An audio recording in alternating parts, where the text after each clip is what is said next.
Welcome to Mini Mind Hack, a place where psychology and philosophy meet literature and sociology. Why do billionaires, athletes, and influencers all share Stoic quotes on Instagram? Is it because they've mastered an ancient philosophy, or because it just looks good on a motivational background? Today we'll explore the difference between real Stoicism, a philosophy born in the chaos of the ancient world, and what I call Instagram Stoicism. Stick with me, because by the end, you'll know how to tell real wisdom from shallow quotes, and why it matters for your own growth. Instagram Stoicism, you know the type. Black and white background. Bold quote right in the middle. Maybe a little laurel wreath in the corner. You have power over your mind, not outside events.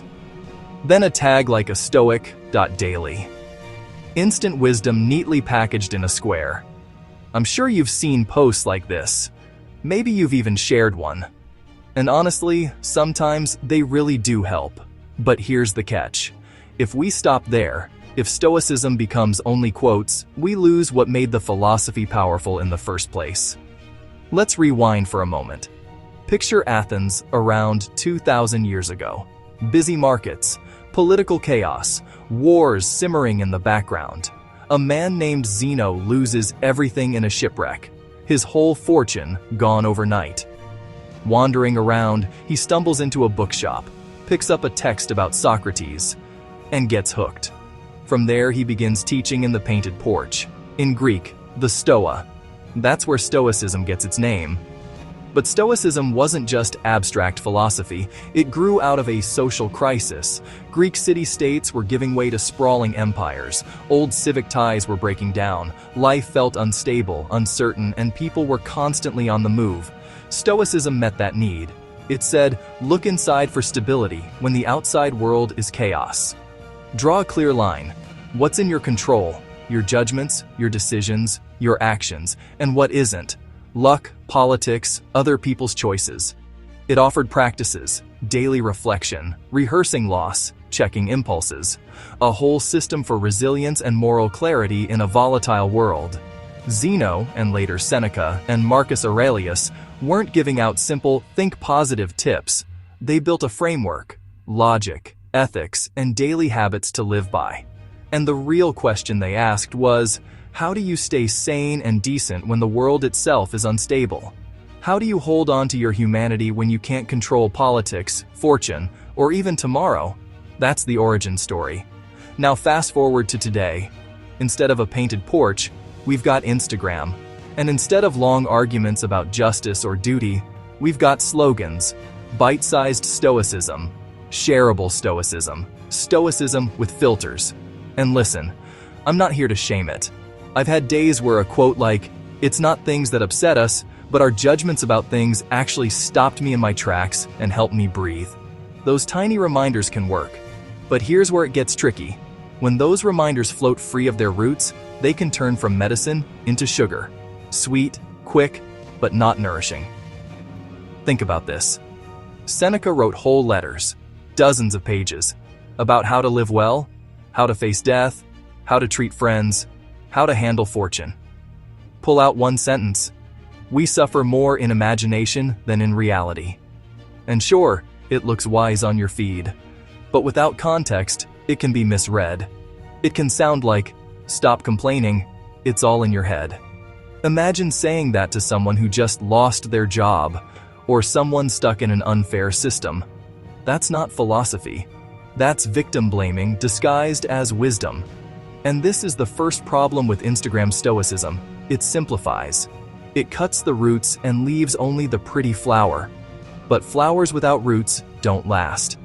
Here's another problem.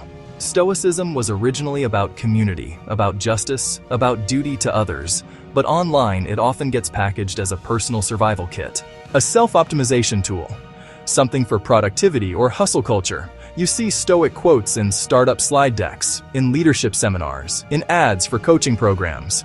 Be more stoic, be resilient, be efficient. And suddenly Stoicism isn't about virtue, it's about performance. That's not Marcus Aurelius, that's capitalism in a toga.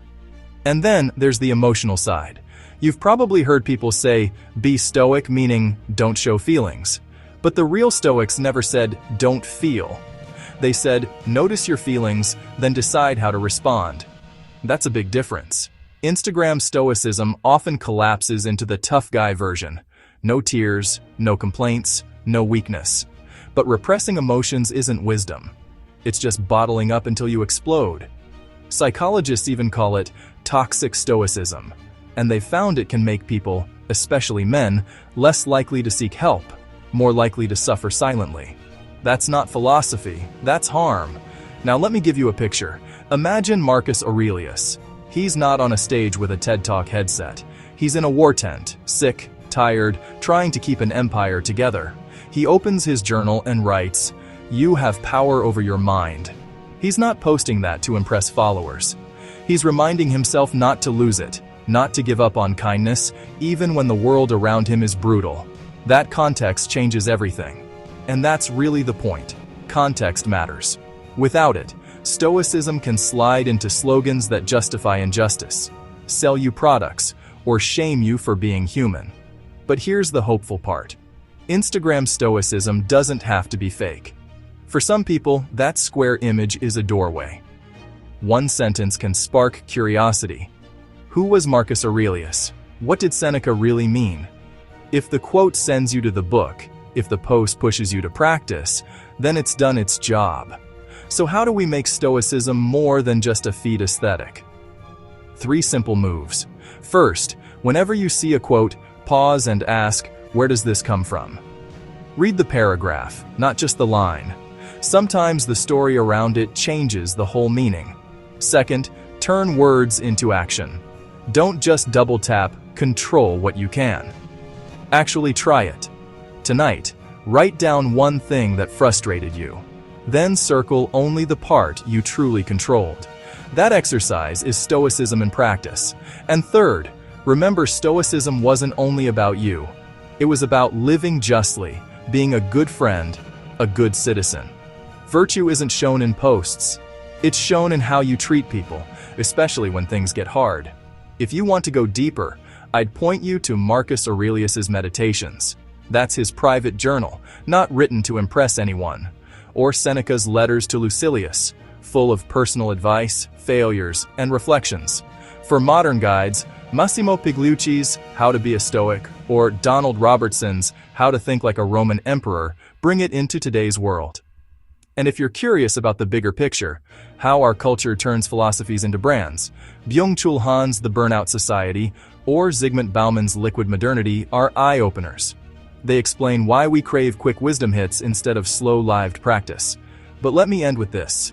Instagram Stoicism is a mirror. It shows our hunger for wisdom, for stability, for meaning. That hunger is real. The risk is stopping at the mirror, mistaking reflection for reality. But if we go deeper, if we turn slogans into practice, then Stoicism can still do what it was meant to do. Help us live better. Help us live braver. And help us live justly in a messy world. Thanks for staying with me through this. If this made you reflect or gave you a new angle, consider a like or subscribe. It helps me keep going. You'll find book links and resources in the description. And I'll see you next time, hopefully with fewer slogans and more practice.